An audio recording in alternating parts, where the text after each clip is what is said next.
El ejército ruso, con el apoyo del grupo de mercenarios Wagner, tiene prácticamente rodeada la localidad de Bakhmut, en el este de Ucrania. Al mismo tiempo, Kiev intenta reforzar la zona con unidades de élite. Bakhmut, de valor estratégico reducido, se convirtió en estos últimos meses en símbolo de la resistencia de Kiev frente a Moscú. Estos son nuestros titulares. Arrancamos. En Bakhmut y sus alrededores se registran intensos combates. La localidad está prácticamente rodeada por las fuerzas rusas y aparentemente con una única ruta de salida para la resistencia ucraniana. El expresidente brasileño Jair Bolsonaro reaparece en la principal convención conservadora de Estados Unidos con Donald Trump como figura protagonista y asegura que su misión en Brasil no ha terminado. Irán permitirá al Organismo Internacional de Energía Atómica más control sobre su programa nuclear. Así lo anunciaron autoridades del organismo y del país en un comunicado conjunto tras la visita del director del organismo de la ONU a Teherán.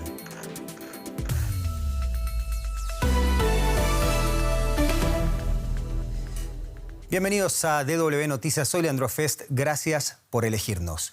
Existen indicios de que las fuerzas rusas avanzan en la batalla clave en el este de Ucrania. En la línea del frente alrededor de Bakhmut, los combates se han encarnizado. Las fuerzas rusas parecen tener prácticamente rodeada la localidad. Según el último informe del Ministerio de Defensa del Reino Unido, emitido este sábado, el ente publica un análisis diario del conflicto. Dentro de su plan de conquista de la región de Donetsk, Rusia pretende tomar a toda costa la localidad prácticamente destruida tras meses de combates y que se convirtió en símbolo de la resistencia ucraniana. Desde agosto del año pasado, las dos partes se encuentran estancadas en un sangriento pulso por Bakhmut. Y en ese contexto, el ministro de Defensa de Rusia, Sergei Shoigu, visitó a sus tropas cerca de la línea de frente en el este de Ucrania. No es su primera visita de este tipo, la anterior había sido a mediados de enero. En esta oportunidad, el ministro de Defensa ruso inspeccionó el puesto de comando en el sur de la región de Donetsk y condecoró con medallas a los soldados. La fecha exacta de la visita no fue comunicada, pero tras estudiar las imágenes oficiales, analistas independientes llegaron a la conclusión de que Shoigu nunca se acercó a más de 80 kilómetros de los lugares donde se producen los combates contra las fuerzas ucranianas. Confiamos en ustedes, los felicito de todo corazón. Esperamos nuevas hazañas, nuevos logros en nuestro trabajo tan necesario hoy para nuestro país. Y si bien en general condenan la invasión rusa a Ucrania, los principales países latinoamericanos han optado por guardar una prudente distancia respecto al conflicto. México está alineado con varios países como Argentina, India o Brasil que buscan hacer de contrapeso a las tendencias de confrontación. Si bien México ha votado en la Asamblea General de las Naciones Unidas las resoluciones que condenan la invasión de Ucrania por parte de Rusia, el país mantiene una postura de no intervención en la guerra de Ucrania y se ha expresado en contra de enviar armas para apoyar militarmente a Kiev. Y en el marco de la reunión de ministros de Exteriores del G20 en Nueva Delhi, nuestra colega Carolina Chimoy entrevistó al jefe de la diplomacia mexicana, Marcelo Ebrard, y le preguntó acerca de la posición concreta de su país en relación a la invasión rusa de Ucrania. Escuchemos. Nosotros coincidimos con un grupo de países donde estaríamos nosotros, Argentina, India, Brasil, todo un grupo de países, Sudáfrica, Indonesia, que pensamos que tiene que haber primero una limitación al modelo Guerra Fría que estamos empezando a vivir de nuevo.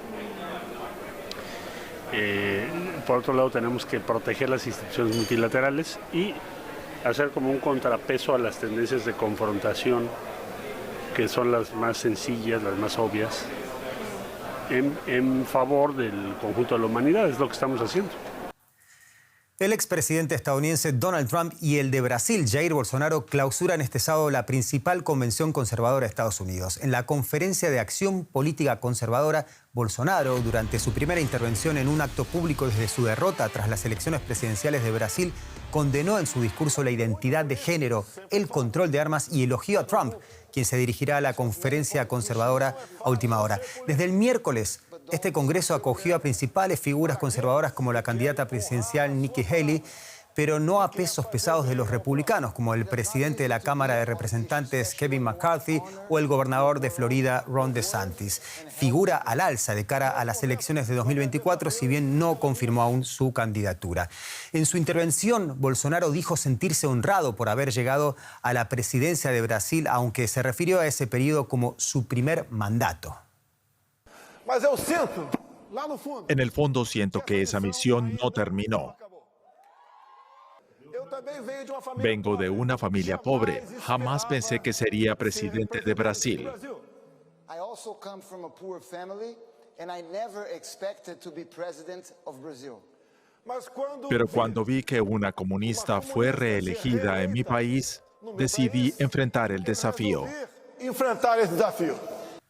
Y siguiendo el cierre del principal foro conservador de Estados Unidos está nuestro colega José Díaz Briceño. José, más allá de la presencia de importantes referentes del Partido Republicano, ¿cuál es la intención de contar con el expresidente brasileño Jair Bolsonaro como una suerte de telonero de Trump? ¿Y qué puedes destacar de su alocución en la convención? Recibido sin duda como una estrella de rock, el señor Bolsonaro se presentó ante esta conferencia de acción conservadora. Fue aplaudido fuertemente en un centro que se encontraba a buena capacidad. Ahí los conservadores estadounidenses particularmente fueron muy receptivos al mensaje de no obligar a los brasileños durante la pandemia a vacunarse y a sus posturas antiaborto. Y sin embargo, el expresidente Bolsonaro sí dio una noticia que está siendo interpretada en esa frase que escuchábamos antes sobre que había tenido el gusto de haber servido bajo una misión de Dios como presidente de Brasil en un periodo, y sin embargo aseguró inmediatamente después que él sentía profundamente en su interior que su misión no había concluido, esto dando a entender, como algunos medios señalan, que podría estar candidateándose una vez más a la presidencia de Brasil en los próximos años, esto a pesar de los diversos líos judiciales que enfrenta en Brasil. Y recordemos, el señor Bolsonaro en estos momentos está aquí en Florida en un autoexilio después de la pérdida de estas elecciones ante el hoy presidente Lula da Silva el año pasado. También hay que decir que Bolsonaro es un aliado importante de Trump y dijo, es importante que yo haya sido el último en reconocer la elección presidencial de 2020 en Estados Unidos. José, y hablando de Trump, más allá de la marcada omnipresencia trumpista, ¿cómo se justifica la ausencia de grandes figuras presidenciables como Kevin McCarthy, Mike Pence o el gobernador de Florida, Ron DeSantis? Por mucho tiempo la conferencia de acción conservadora había sido considerada como una reunión de las distintas corrientes que abrevaban al Partido Republicano. Sin embargo, en los últimos años el foro se ha convertido abiertamente en una plataforma trumpista del ala más populista y de extrema derecha del Partido Republicano.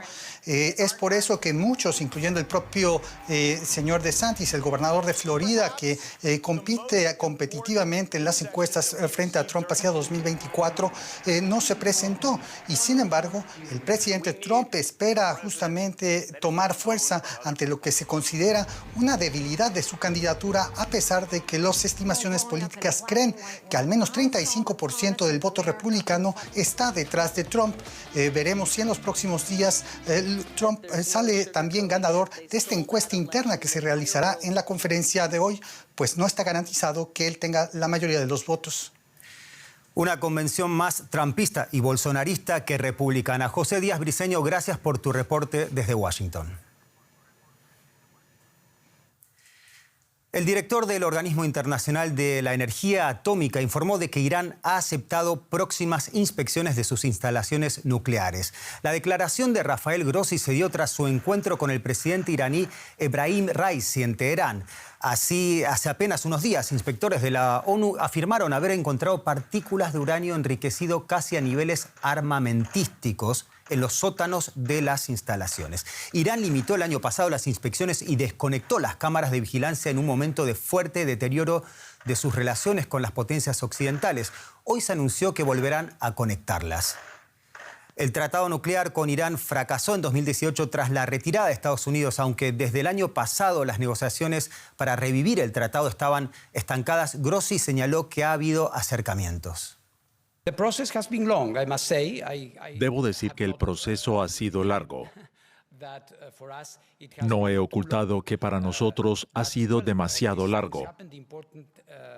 Pero lo importante hoy es dónde estamos.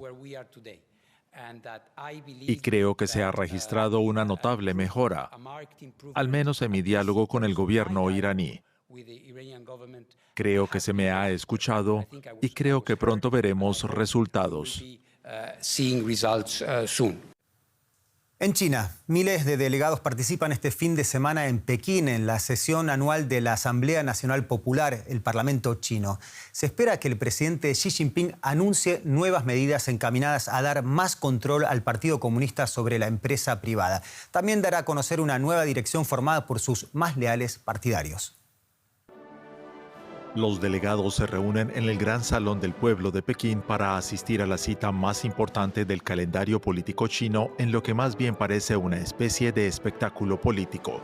La Asamblea Popular Nacional tiene el poder de ratificar decisiones tomadas a puerta cerrada por Xi Jinping y los dirigentes del Partido Comunista. En gran parte se centrará en el ritual y los eslóganes comunistas. Quienes observan China examinan cada año cuidadosamente los procedimientos en busca de pistas sobre la futura dirección del gigante asiático. En octubre, Xi consolidó un tercer mandato sin precedentes como secretario general del partido.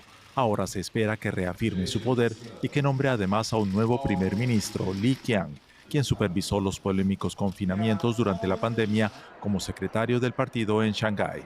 Resulta de particular interés un informe del Congreso sobre cómo China pretende reactivar su economía, la segunda mayor del mundo, duramente afectada por largos confinamientos durante la pandemia. Antes, Xi Jinping había asegurado que su gobierno reformará el sistema de regulación financiera. El partido quiere centrarse en las empresas privadas.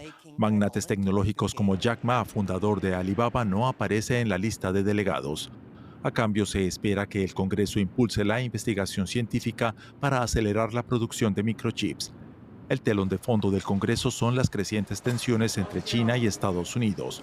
Washington teme que Pekín empiece a suministrar armas a Rusia en Ucrania. Es la Asamblea Parlamentaria Anual lo que la prensa oficial suele calificar de gran fiesta de la democracia y lo que muchos pequineses, con cierto desdén, conocen como el Gran Salón del Té. Y es que este Parlamento nunca ha tumbado unos presupuestos ni una propuesta de ley enviada desde el Ejecutivo, sino que se limita a poner el sello de aprobación. Esta edición llega después del histórico Congreso del Partido en el que Xi Jinping consiguió el tercer mandato como secretario general y la Asamblea también le dará el tercer mandato como presidente esta semana. Está también previsto que el primer ministro Li Keqiang deje su lugar a Li Qiang. Este es un aliado férreo de Xi Jinping que fue aupado al segundo lugar del partido a pesar de haber dirigido un confinamiento de casi 3 meses en Shanghái que para muchos fue traumático. La misión más urgente en la Asamblea es recuperar el curso económico después de haber sido jubilada la política del cero COVID. El crecimiento el año pasado fue de apenas el 3%, el segundo más bajo en medio siglo. Los expertos sostienen que el gobierno podría pronosticar un crecimiento de entre el 5 y el 6% anual. También está previsto que se concreten las amplias reformas que había anunciado en las semanas pasadas Xi Jinping y que consistirían en pasar el control de áreas económicas y de seguridad desde el gobierno al partido, es decir, más poder aún en manos de Xi Jinping. Seguimos con más noticias destacadas en formato breve. La presidenta del Parlamento Europeo, Roberta Metsola, se reunió en Leópolis con el mandatario ucraniano Volodymyr Zelensky, en lo que ha sido su segunda visita a Ucrania desde la invasión rusa. Metsola aseguró que la cooperación entre el Parlamento Europeo y el ucraniano continuará fortaleciéndose. Por su parte, Zelensky agradeció a la autoridad de la Unión Europea su liderazgo en apoyo a Ucrania. En Grecia, los equipos de rescate del peor accidente ferroviario en años están a punto de concluir sus operaciones. Al menos 57 pasajeros fallecieron debido a la colisión frontal de un tren de pasajeros con uno de mercancías. El desastre ha generado protestas debido a los pobres estándares de seguridad de la red ferroviaria helena. Y por último, los amantes de la música de Hong Kong vuelven a emocionarse con las canciones de Clockenflap. El popular festival de música y artes ha regresado tras una pausa de 4 años que fue provocada por las protestas prodemocráticas y las restricciones impuestas por la pandemia. El territorio chino ha suprimido incluso la obligación de llevar mascarilla, lo que permite al público cantar sin impedimentos. Se terminó el COVID y sigue la música. Hasta aquí llegaron las noticias. Gracias por habernos acompañado hasta este final y nos vemos en cualquier momento en una próxima emisión de DW Noticias. Gracias.